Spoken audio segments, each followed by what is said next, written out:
Questions for reflection. Our first reading from the Book of Wisdom is a warning to all who are in leadership. With it comes great responsibility. This admonishment is meant not only for kings, but for all who wield authority over others. It's particularly true for those who stand in Christ by virtue of holy orders and purport to exercise His authority. God sees what we do. He's aware of our innermost intentions, and we will be judged if we abuse our authority. We will also be judged by how we use our authority. Just as we're expected to make godly use of our freedom and talents, we're also to make godly use of our exercise of authority. So let us lead and direct whatever we do with genuine humility. Today's psalm calls upon judges to rule with fairness and to rescue the weak and needy from the wicked. For human judges will be judged by God Himself. They will render an account. These words to the wise are for us as well. For although we may not be judges, we often judge others. Let us not judge the weak and the needy by a different standard. Instead, let us seek to be fair and to rescue them from the wicked.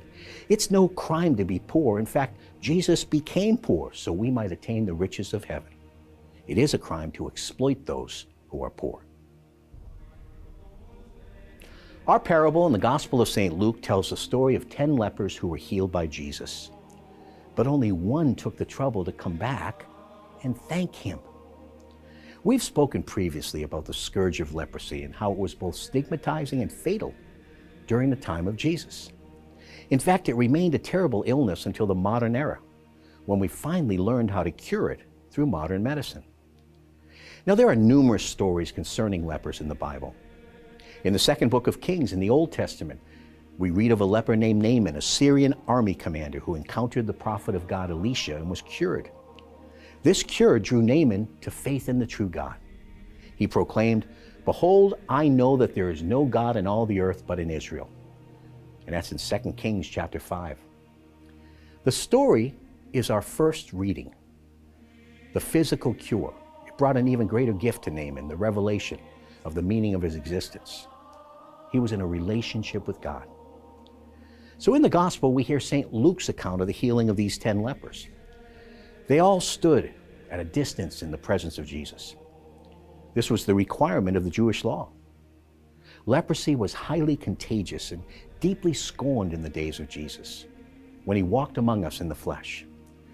Some even believed it was a punishment for sin. However, these lepers met mercy and love incarnate on this glorious day of their healing. And the leper who returned shows us all the way to live. Our Christian vocation calls us to follow Jesus, to live as Jesus lives, to love as He loves, and to become holy as He is holy. And by embracing His plans for our life and living differently because of them. Spiritually, we're all lepers, desperately in need of God's mercy. God's mercy came and always comes through Jesus Christ.